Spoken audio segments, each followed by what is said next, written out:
سلطان صاحب فرماتے ہیں کہ میں کوئی 40 سال کامل کی تلاش میں رہا، 40 سال کامل کی تلاش کرتا، اب 40 کئی سال ہو گئے طالب کی تلاش میں، اب اس کو تلاش کروں لیکن ملتا نہیں ہے۔ تو پہلے ہم تم کو دیکھیں گے استاد، تمہارے اندر اللہ اللہ شروع ہو گئی، پھر تم کو دیکھیں گے اللہ اللہ شروع ہو گئی، اللہ کی مرضی ہے اس کے ساتھ، تو پھر وہ روحانی رشتہ جڑ جائے گا۔ اگر یہ کہا جائے کہ کامیاب ہوا وہ شخص جس کو ایک مرشد کامل مل گیا، یہ نہیں کہا سرکار نے، بلکہ پہلی شرط لگائی کہ ایسا قلب جو ہر وقت اللہ کا ذکر کرے، پھر ایسا مرشد جو دور رہ کر بھی خبر گیری کرے۔ یہ پہلی شرط جو ہے نا، یہ بڑی خطرناک ہے۔ خطرناک کیوں ہے؟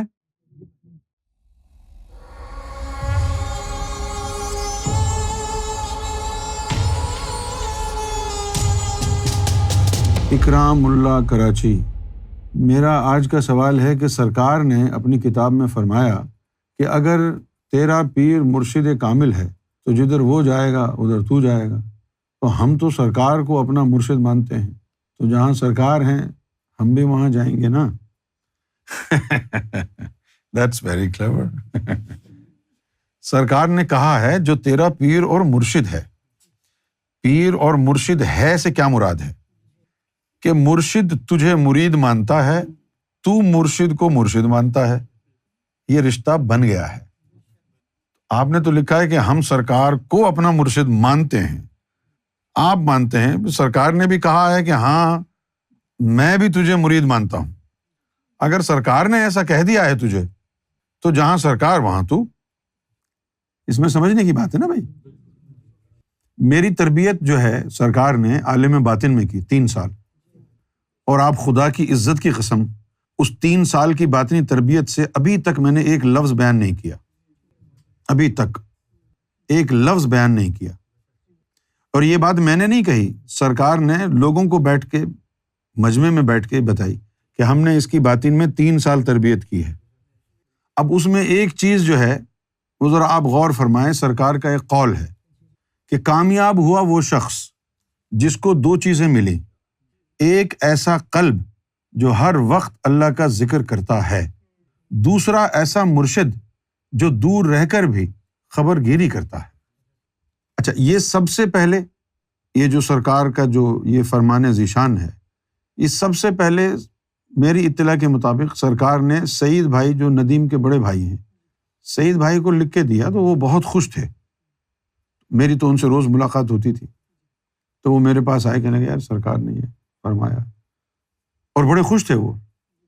تو میں نے سعید بھائی کو کہا سعید بھائی بات سمجھ میں آئی ہے کہ نہیں؟ کہنے لگے بالکل آئی ہے، کیوں نہیں آئی؟ تو اب مسئلہ یہ ہے کہ سرکار کے اس طرح کے جو فرمودات ہیں ان پر غور کیے بغیر لوگوں نے تصور کر لیا کہ سمجھ لیا ہے۔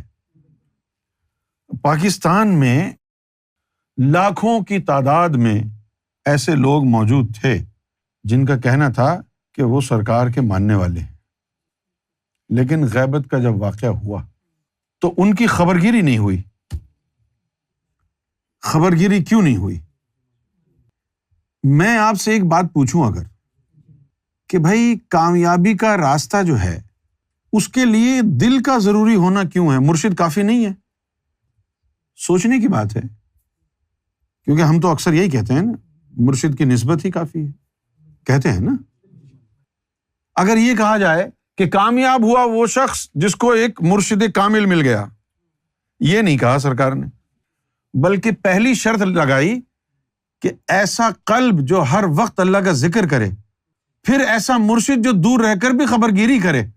یہ پہلی شرط جو ہے نا، یہ بڑی خطرناک ہے۔ خطرناک کیوں ہے؟ مرشد دور ہے، دور رہ کے مرشد جو ہے خبر گیری کرے گا، تو ظاہر میں نہیں دیکھ سکتے نا مرشد کو، پھر دور ہے نا وہ تو خبر گیری کرے گا تو کوئی پیغام بھیجے گا، وہ تیرے دل پہ آئے گا۔ اگر وہ پیغام اس وقت آیا جب تیرا دل اللہ کے ذکر میں نہیں تھا، تو اس میں شیطان پنگا کر سکتا ہے، پیغام میں کر سکتا ہے کہ نہیں؟ اس لیے فرمایا کہ ایسا قلب جو ہر وقت اللہ کا ذکر کرے، ہر وقت اللہ کا ذکر صرف 1.25 لاکھ کا ذاکر کرتا ہے۔ ایسے تو ہمارے لوگ بڑے بڑے روحانی بنے پھرتے ہیں، لیکن روحانیت کا علم نہیں ہے بیچاروں کو۔ ہر وقت ذکر اللہ کیوں ضروری ہے؟ مرشد کی خبرگیری کے لیے، تاکہ جب بھی مرشد کا میسج آئے دل کے اوپر، جب بھی مرشد کی طرف سے القاء آئے تو اس کا دل اللہ اللہ میں ہو، اور وہ دل کی اللہ اللہ مرشد کے اس القاء کو اسی صورت میں، اسی روح کے ساتھ، اسی صحت کے ساتھ پاکیزہ غیر آمیزش تجھ تک پہنچا دے۔ اگر تیرا ذکر 80,000 ہوا اور وہ پیغام مرشد کی طرف سے القاء اس وقت آیا جب 80,000 ذکر ہو کر کے دل چپ کر کے بیٹھا تھا، پھر تو شیطان پنگا کر سکتا ہے نا۔ تو بھائی 1.25 لاکھ والے ذاکر کتنے تھے ہمارے اندر؟ نہیں تھے نا۔ تو مرشد تو ادھر ہی القاء بھیجے گا نا جہاں مرشد کو پتا ہے کہ یہاں القاء بھیجنا ہے، یہاں ذکر ہر وقت ہوتا ہے، یہ شیطانی نہیں ہو سکتی۔ آدمی کہتا رہے کہ میں اتنا قریب ہوں، میں ہر وقت ذکر 7 لطیفے چل، او بھائی تیرے ساتھ نہیں 14 لطیفے چل رہے ہیں، لیکن اگر مرشد کی طرف سے القاء اس وقت آیا جب تیرا قلب جو ہے اپنے ذکر کا کوٹا پورا کر کے چپ کر کے بیٹھ گیا تھا، تو پھر تو اس میں شیطانی آمیزش ہو سکتی ہے نا۔ تو معلوم یہ ہوا کہ مرشد اس کی خبرگیری کرتا ہے جس کے پاس خبرگیری لینے کا اہتمام موجود ہو، جس کے پاس خبرگیری حاصل کرنے کا اہتمام موجود ہو۔ اب ایسے دل 2 ہوتے ہیں، یا تو وہ اس بندے کا ذکر 1.25 لاکھ ہو، یا پھر اس بندے کا قلب شہید ہو۔ اگر قلب شہید ہوگا پھر ذکر کی ضرورت نہیں ہے۔ کیوں نہیں ہے؟ وہ اس پہ تجلی گر رہی ہے نا، کوئی بھی شیطانی بات ہوئی تو تجلی کاٹ دے گی نا اس کو۔ یا تو تجلی گر رہی ہو، قلب شہید ہو، یا پھر 1.25 لاکھ کا ذاکر ہو۔ اگر وہ 1.25 لاکھ کا ذاکر ہوا تو اس کا اٹھنا بیٹھنا مشکل ہو جائے گا، وہ قدم رکھے گا، ہر چیز کی وائبریشن جو ہے اس کی وائبریشن سے کم ہے، اس لیے اس کو چکر آئیں گے۔ یہ جو زمین ہے، یہ زمین کی بھی ایک دھڑکن ہے، زمین کی بھی ایک دھڑکن، اس کا جو کور ہے نا زمین کا، اس کے جو مرکزی حصہ ہے جس کو کور کہتے ہیں، اس کے اندر بھی ایک دھڑکن ہے۔ یہ بات میں آپ کو کوئی بات سمجھانے کے لیے کہہ رہا ہوں، لہٰذا اس بات کو سمجھ لیں۔ جتنے بھی سیارے ہیں یا تو وہ زندہ ہیں یا وہ مردہ ہیں۔ قرآن مجید میں آیا ہے زمین کے حوالے سے بھی کہ زمین بھی گمراہ ہوتی ہے اور زمین بھی ہدایت پاتی ہے، زمین بھی زندہ ہوتی ہے اور زمین بھی مرتی ہے۔ یہ قرآن میں ہے، ہم کسی دن اس پر بھی گفتگو کریں گے۔ تو زمین کی جو دھڑکن ہے وہ 1.25 لاکھ ہے۔ جب کسی بندے کا ذکر 1.25 لاکھ ہو جاتا ہے تو پوری کائنات میں ایک طرف اس کی عبادت ہے، وہ بندہ ایک طرف۔ اس کے بعد پھر اس کی جو دھڑکن ہے وہ زمین کی دھڑکن اس کو فالو کرتی ہے۔ یہ وہ بات تھی جو اعلیٰ حضرت کی سمجھ میں تو نہیں آئی، لیکن ذہن میں کہیں یہ بات اٹک گئی کہ زمین و زماں تمہارے لیے، مکین و مکان تمہارے لیے۔ یہ جو زمین و زماں تمہارے لیے ہے، حضور کی بارگاہ میں کہا گیا ہے، وہ اسی لیے کہا گیا ہے کہ جب حضور تشریف فرما ہوئے، آدم صفی اللہ آئے، ان کا ذکر اتنا نہیں تھا جتنی زمین کی دھڑکن تھی۔ اس کے بعد ابراہیم علیہ السلام آئے، ان کی دھڑکن اتنی نہیں تھی جتنی زمین کی تھی۔ موسیٰ علیہ السلام اتنی نہیں تھی، عیسیٰ علیہ السلام اتنی نہیں تھی۔ حضور پاک جب تشریف لائے، ان کی دھڑکن 1,44,000 تھی، زمین سے زیادہ تھی۔ اس لیے وہ جانے جہاں کہلائے۔ جانے جہاں کیسے کہلاتے ہیں؟ جو زمین کی دھڑکن ہے اس سے زیادہ جب انسان کی دھڑکن ہو جائے تو زمین کی روح اس کے قدموں میں آ جاتی ہے۔ اب جیسے چاند ہے، چاند کی دھڑکن نہیں ہے، تباہی آ چکی ہے، وہ مر گیا ہے۔ اگر کوئی ذاکر قلبی چاند پہ چلا جائے، زمین پر رہتا ہے نا تو ابھی، تو تیری ذکر اور تیری دھڑکن کو زمین کھینچ رہی ہے، تو تجھے سنائی نہیں دیتا۔ بہت سے لوگ کہتے ہیں نا مجھے یار سنائی نہیں دیتا ذکر۔ تیری زمین کے اوپر جو یعنی چال ہے، جو رہتا ہے، تو زمین کی دھڑکن تیری دھڑکن سے سنکرونائز ہوتی ہے، اس کی دھڑکن حاوی ہو جاتی ہے، تیری دھڑکن کم ہے، لہٰذا تجھے ذکر فکر زیادہ محسوس نہیں ہوتا، سنائی نہیں دیتا۔ لیکن چاند کی جو زمین ہے وہ مردہ ہے، اس کی دھڑکن بند ہو چکی ہے۔ اگر تو چاند پہ جائے تو پھر تجھے ایسے اپنے دل کی آواز سنائی دے جیسے کہ ایکو ہو رہا ہے پورے چاند پر۔ تو یہ جو دل ہے، جب اس کا ذکر 1.25 لاکھ ہو جاتا ہے تو زمین کے ساتھ یہ سنکرونائز ہو جاتا ہے۔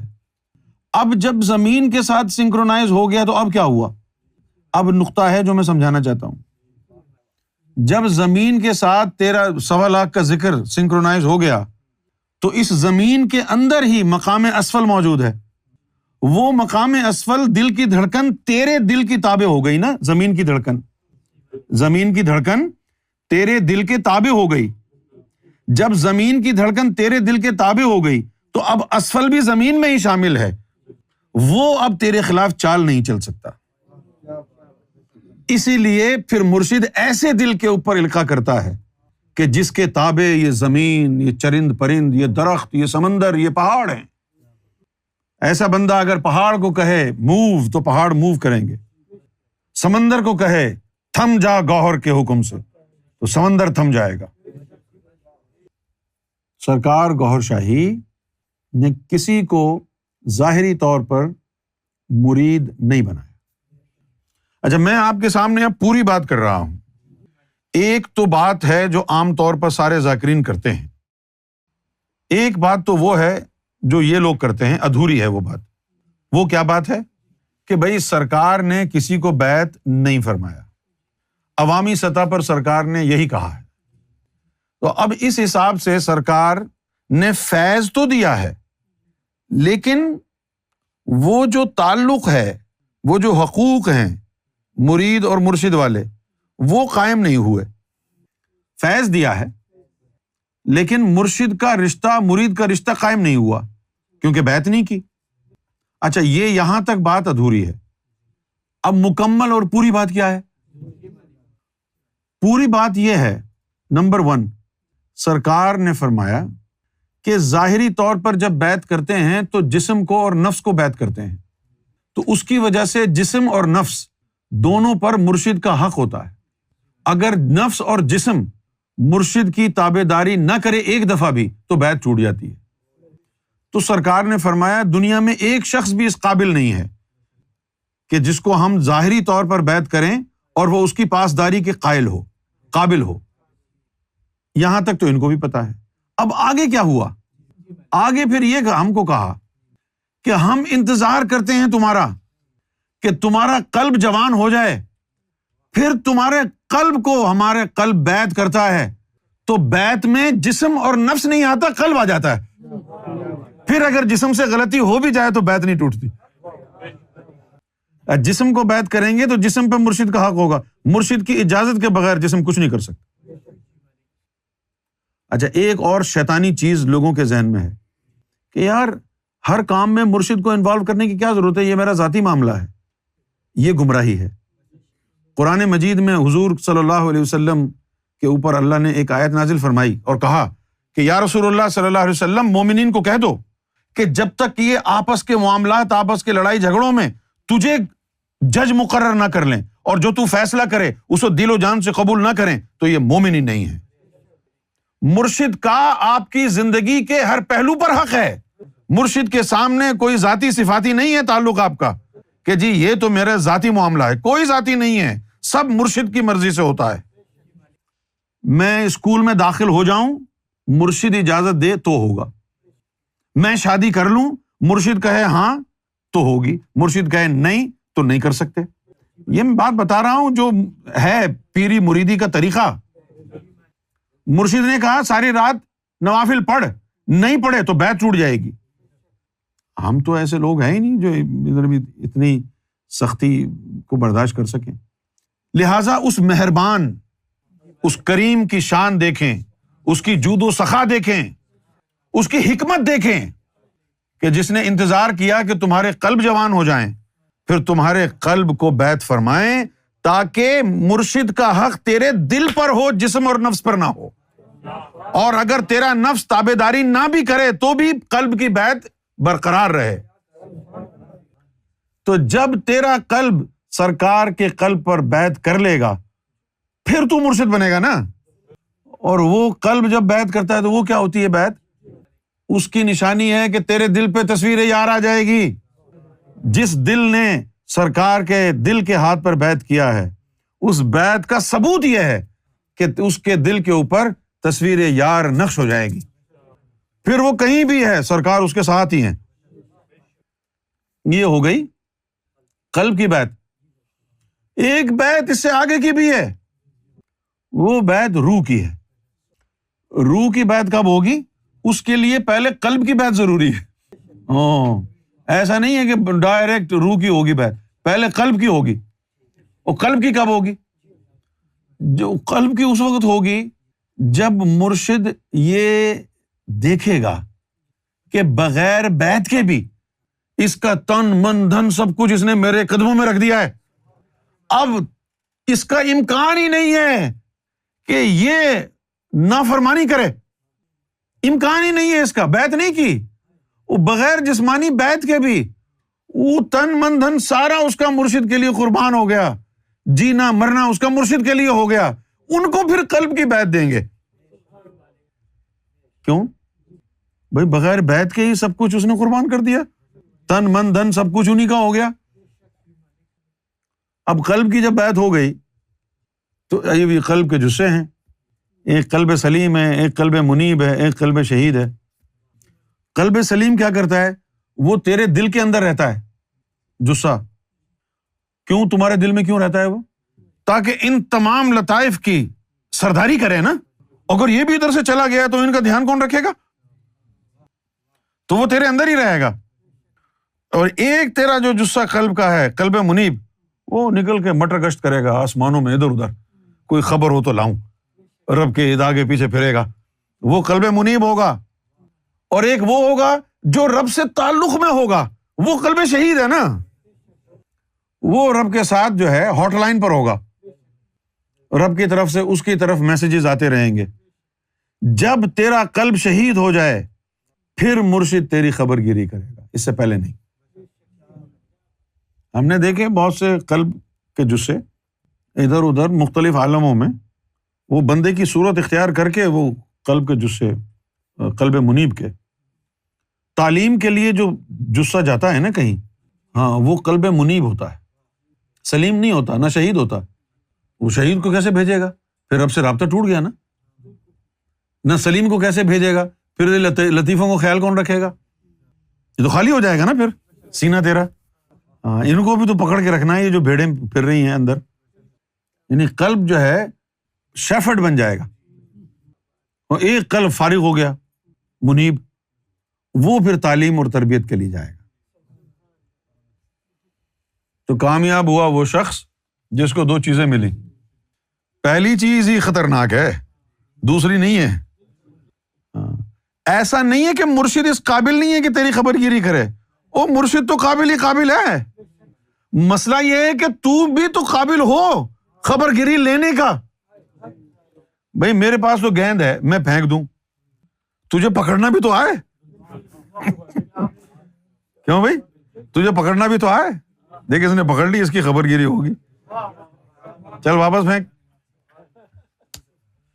خبر گیری جو ہے اس کے لیے ضروری ہے کہ تیرا دل ہر وقت اللہ کا ذکر کرے.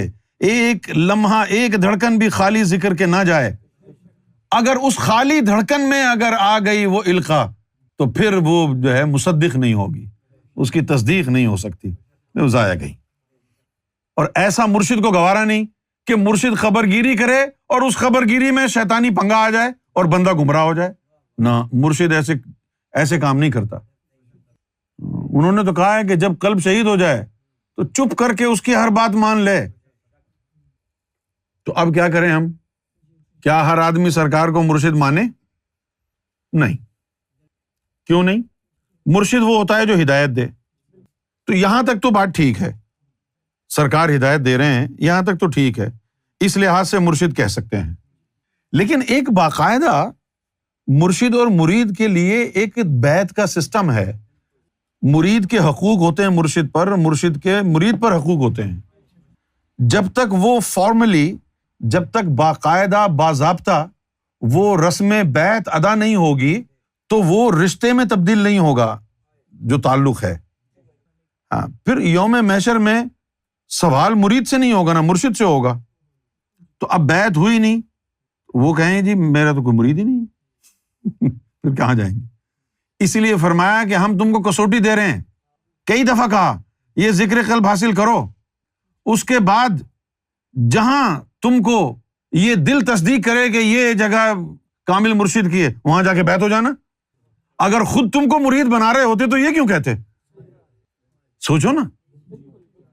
اور کسی نے کیا کہا, کسی نے کہا کہ ہم کو مرید کر لیں, اس کے جواب میں مالک نے کیا فرمایا کہ ہم مرید بنانے نہیں پیر بنانے آئے ہیں. یہاں تک کہا,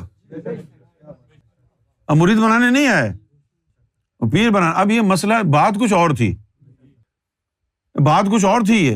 یہ ایک ٹیکنیکل پوائنٹ سرکار نے ریز کیا تھا, لیکن جو ہمارے آگے پیچھے کیونکہ صوفیزم میں زیادہ تر جاہل آتے ہیں, یہ کو کام دھندا نہیں ہوتا کہتے چلو صوفی بن جاؤ, ان کو ولی بننے کا شوق ہوتا ہے. سرکار کے اس بیان کے بعد بریڈ فورڈ میں بھی ایک پیر بن گیا, راول پنڈی میں بھی ایک پیر بن گیا اور انہوں نے بات وہی کی سرکار نے کہا جب پیر بنانے آئے تو بنا دیا نا ہم کو پیر. نہیں, پیر بنانے کا مطلب ہے روحانی طور پر سیلف انڈیپینڈنٹ, ایسا علم دے کر کے بٹھائیں تجھے تاکہ تجھے جو ہے کسی پیر کی ضرورت نہ رہے. اب ایک بات سرکار نے اور بھی کہی ہے, تو وہ جو بات ہے ان آفیشیل ہونے کے باوجود وہ ایک ایسی بات ہے جس سے آپ کا دل خوش ہو جانا چاہیے. چلو سرکار نے آپ کو بیعت نہیں کیا, آپ کو مرید نہیں کیا, ٹھیک ہے نا. اب آپ ذرا سوچیں مرشد کا کام کیا ہوتا ہے؟ اللہ تک پہنچانا, یہی کام ہوتا ہے نا, اللہ تک پہنچانا ہی کام ہے نا, اور کیا کام ہے؟ اب سرکار یہ فرما رہے ہیں کہ اپنی قسمت آزماؤ, ذکر لو, ہم اس وقت تک تمہارا ساتھ دیں گے جب تک رحمان تم اندر جاگ نہیں اٹھتا. تو جب بغیر بیعت کے وہ کام سرکار گوھر شاہی کرنے کا وعدہ کر رہے ہیں جو مرشد نے کرنا ہے, وہ بغیر بیعت کے کہہ رہے ہیں کہ ہم تم کو رحمان تک پہنچا کے چھوڑیں گے, اس وقت تک تیرا ساتھ ہی نہیں چھوڑیں گے جب تک تو رحمان تک پہنچ نہ جائے. تو اب مرشد جو مرشد کامل پکڑنا تھا اور اس کے ذریعے منزل پر پہنچنا تھا, اس منزل پہ تو سرکار بغیر بیعت کے پہنچا رہے ہیں. پھر اس کے بعد یہ بھی فرمایا جب مصیبت پڑے اس راستے میں پکارنا ہم کو, فوراً آئیں گے. ایک ویڈیو میں ڈھوک گوھر شاہ میں ایک خطاب سرکار کا ہوا, تو اس میں ایک بندے نے سوال کیا, وہ کہیں پتہ نہیں کہاں سے آیا تھا, مونچھوں والا ایک لڑکا تھا, کہ بھئی ہم اگر کسی مصیبت میں پھنس جائیں اور آپ کے پاس نہ آ سکیں, ہم اگر یاد کریں تو آپ ہماری مدد کو آئیں گے. تو اس کے سوال پر سرکار بڑا کھلکھلا کے جو ہے جس میں مبارک میں جنبش آئی, اور سرکار بڑا مسکرائے اور پھر فرمایا کہ استاد پہلے تو تجھے ہم آزمائیں گے کہ تو سچا مرید ہے بھی کہ نہیں. اگر تو سچا ہے تو پھر جہاں تو جب پھنسے گا ہم فوراً مدد کو آئیں گے. اب یہ الفاظ تو میں نے اپنا مفہوم بتایا ہے, یہ وہ سارے الفاظ وہ ہے نہیں, لیکن اگر وہ سن لیں گے ہم تو اس سے بڑا ایمان میں اضافہ ہوتا ہے. سرکار کی اپنی آواز میں سنیں گے نا وہ دل کو جو ہے زندگی مل جائے گی. وہ جو سرکار کی مسکراہٹ ہے اس کے لیے ایک شعر ہے, جب تک کہ نہ دیکھا تھا قدِ یار کا عالم, جب تک کہ نہ دیکھا تھا قدِ یار کا عالم, میں موتقد فتنہ محشر نہ ہوا تھا. مجھے اندازہ نہیں تھا کہ میرا یار جب محشر میں جائے گا تو کیا فتنہ بپا ہوگا اس کو دیکھ کے. سرکار میرا ایک سوال ہے کہ میں آپ کی بزم میں پہلی دفعہ شرکت کر رہا ہوں. میرے دل میں سوال ہے, وہ میرا خیال ہے کہ دوسرے ساتھیوں کے ذہن میں بھی ہوگا. سوال یہ ہے کہ آپ کی باتیں ہیں نا وہ میرے دل کو بڑی اچھی لگی, بلکہ آپ کا گرویدہ بنا دیا. بات ذرا یہ ہے کہ ہم کبھی کوئی مشکل آ جائے تو تو دل چاہے کہ آپ سے مشورہ لیا جائے تو آپ سے کس طرح آتا ہو، کیونکہ یہ میرے دل میں بھی ہے، اوروں کے دل میں بھی ہے۔ رابطہ کیا ہے؟ ریل موجود ہے؟ سوال میرا یہ ہے کہ کچھ لوگ وقت کی کمی کے باعث نہیں آ سکتے، کچھ پہلی بات سنو، سب سے پہلے سلطان صاحب فرماتے ہیں کہ میں کچھ 40 سال کامل کی تلاش میں رہا، 40 سال کامل کی تلاش کرتا، اب 40 کئی سال ہو گئے طالب کی تلاش میں، اب اس کو تلاش کرو لیکن ملتا نہیں ہے، تو پہلے ہم تم کو دیکھیں گے استاد، ہمارے اندر اللہ اللہ شروع ہو گئی، پھر تم کو دیکھیں گے اللہ اللہ شروع ہو گئی، اللہ کی مرضی ہے اس کے ساتھ، تو پھر وہ روحانی رشتہ جڑ جائے گا، پھر تمہیں جانے کی ضرورت نہیں پڑے گی، ایک دن پہلے پیغام مل جائے گا۔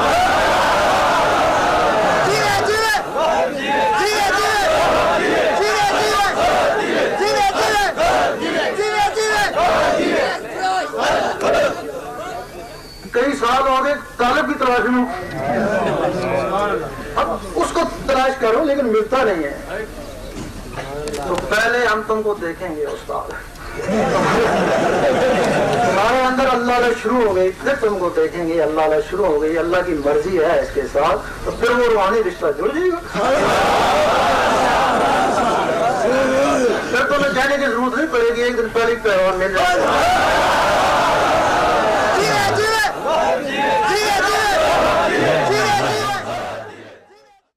جب دل میں اللہ اللہ شروع ہو گئی تو اللہ کی مرضی ہے تیرے ساتھ، پھر اس سے روحانی رشتہ جڑ جائے گا، پھر مصیبت آنے سے پہلے ایک دن پہلے ہی پیغام مل جائے گا۔ کیا بات ہے! اور ایسے ہی ہوتا ہے ہمارے ساتھ، ایک دن پہلے ہی پیغام مل جاتا ہے، تو ایک دن پہلے ہی نکل آتے ہیں۔ ہم تو سرکار کو اپنا مرشد مانتے ہیں، تو جہاں سرکار ہیں ہم بھی وہاں جائیں گے نا، کیونکہ ہمیں ہمارے مرشد کے پاس رہنا ہے، اس لیے جہاں ہمارے مرشد ہیں ہم بھی وہاں جائیں گے۔ اور مرشد یہاں کا ہو ہی نہ تو پھر کیا ہوگا؟ مرشد اگر کہیں اور سے آیا ہو، تم تو ادھر ہی کی ہو نا، پھر مرشد کے ساتھ کیسے رہو گے؟ اس کے لیے پھر جہاں سے وہ آیا ہے وہاں جانے کا علم سیکھنا پڑے گا نا۔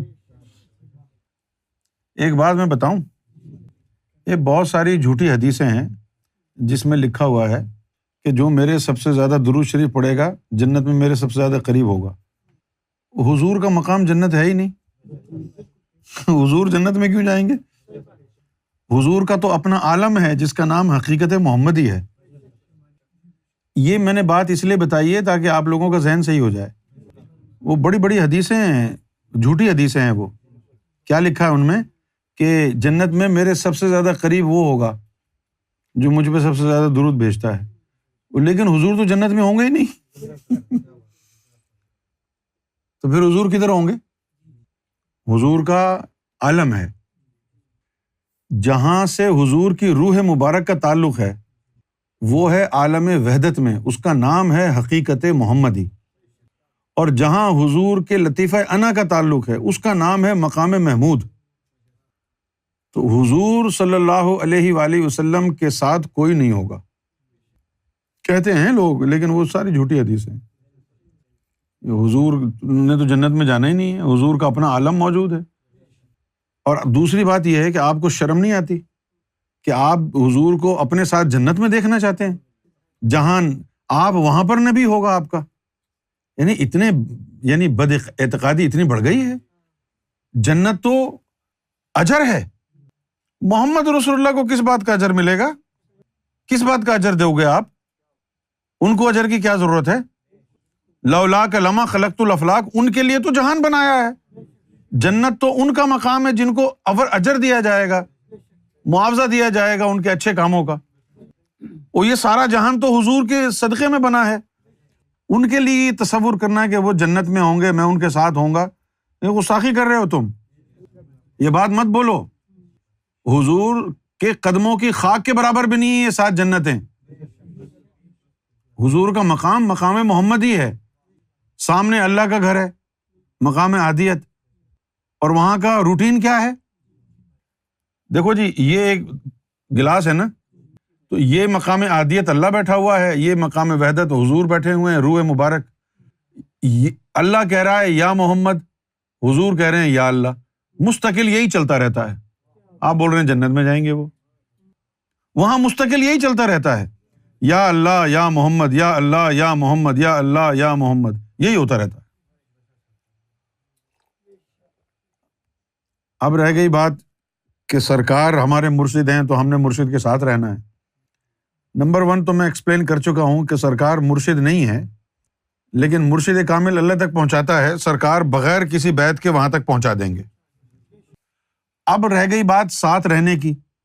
یہ جو ساتھ رہنے والا جو چکر ہے، یہ تھوڑا سا ٹیڑھا ہے، کیونکہ سرکار تو اس کائنات کے ہیں نہیں.